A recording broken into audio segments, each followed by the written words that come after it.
Hi, welcome back. இன்றைக்கி இந்த வீடியோவில் பார்க்க போகிற டாபிக் பவர் பிஐக்கு SQL டேட்டாபேஸ்லேருந்து எப்படி டேட்டா இம்போர்ட் பண்ணுறது, அது எல்லாம் என்ன மெத்தட்ஸ் இருக்குது, அதில் ஒவ்வொரு மெத்தடாக நம்ம இந்த வீடியோவில் பார்க்கலாம். ஓகே, ஸோ blank பவர் பிஐ டெஸ்க்டாப் ஓப்பன் பண்ணியிருக்கேன். ஸோ இதில் கெட் டேட்டாவில் கிளிக் பண்ணிவிட்டு நீங்கள் SQL சர்வர் இது செலக்ட் பண்ணிக்கோங்க. செலக்ட் பண்ணிட்டீங்கன்னா இந்த மாதிரி விண்டோ ஓப்பன் ஆகும். ஸோ இதில் வந்து 2 மெத்தட்ஸ் இருக்குது. ஒன்று வந்து இம்போர்ட், இன்னொன்று வந்து டைரக்ட் query. ஸோ ஒரு மெத்தடாக செக் பண்ணலாம். ஸோ ஃபஸ்ட்டு வந்து இம்போர்ட் மெத்தட் செலக்ட் ஆகிருக்கு. ஸோ அதை பார்க்கலாம்.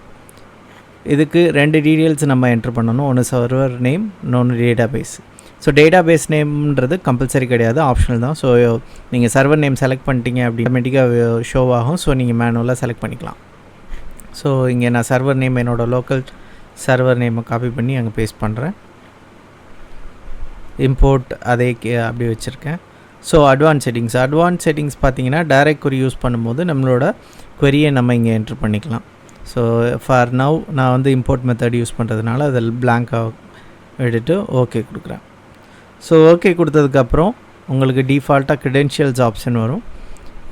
இது என்னோடய லோக்கல் சர்வர். ஆல்ரெடி நான் விண்டோஸ் க்ரெடென்ஷியல் கொடுத்துட்டனால எனக்கு க்ரெடென்ஷியல் கேட்கல.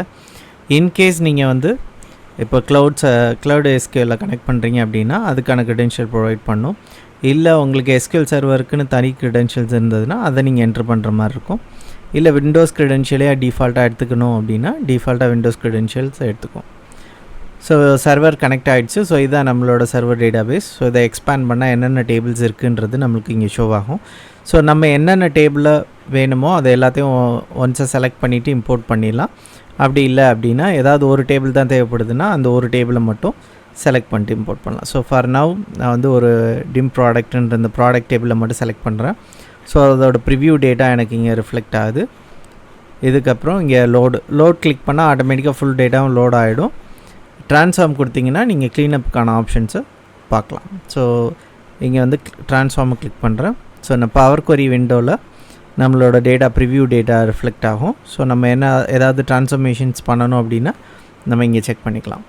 ஸோ இதுதான் ப்ரிவ்யூ டேட்டா. ஸோ இந்த காலம்ஸ் இதெல்லாத்தையும் செக் பண்ணிவிட்டு ஃபர்தராக நீங்கள் ட்ரான்ஸ்ஃபர்மேஷனை ஸ்டார்ட் பண்ணலாம். ஸோ ட்ரான்ஸ்ஃபர்மேஷன் முடிஞ்சதுக்கப்புறம் இங்கே அப்ளை அண்ட் க்ளோஸ் இருக்கு இல்லையா, க்ளோஸ் அண்ட் அப்ளை கொடுத்தீங்கன்னா இங்கே டேட்டா லோட் ஆகிடும். லோட் ஆனதுக்கப்புறம் ஃபர்தராக நீங்கள் வந்து ரிலேஷன்ஷிப் க்ரியேட் பண்ணிவிட்டு உங்களோட விஷுவலைசேஷன் ஸ்டார்ட் பண்ணலாம். ஸோ இங்கே வந்துட்டு உங்களோட டேட்டா எல்லாமே ஷோ ஆகும். ஸோ இதுதான் வந்து இந்த மாதிரி லோக்கல் சர்வரை கனெக்ட் பண்ணிவிட்டு நீங்கள் சர்வீஸ்க்கு பப்ளிஷ் பண்ணும்போது உங்களுக்கு கேட்வே தேவைப்படும். பிகாஸ் டேட்டா சோர்ஸ் வந்து உங்களோட லோக்கல் சர்வரில் இருக்குது, லோக்கல் நெட்வொர்க்கில் இருக்குன்றதுனால உங்களுக்கு பவர் பிஐ கேட்வே தேவைப்படும். ஸோ அப்படி கேட்வே மூலம் இருந்தால் மட்டும்தான் உங்களால் சர்வீஸில் பப்ளிஷ் பண்ண முடியும். அதர்வைஸ் இங்கே நீங்கள் வந்துட்டு எல்லா ஃபங்க்ஷனாலிட்டியுமே இங்கே லோக்கல் பவர் பிஐ டெஸ்க்டாப்லேயே உங்களுக்கு ஒர்க் ஆகும். ஓகே, இதே மெத்தடை நீங்கள் ட்ரை பண்ணி பாருங்கள். ஏதாவது டவுட்ஸ் இருந்தால் கமெண்ட்ஸில் சொல்லுங்கள். தேங்க்யூ.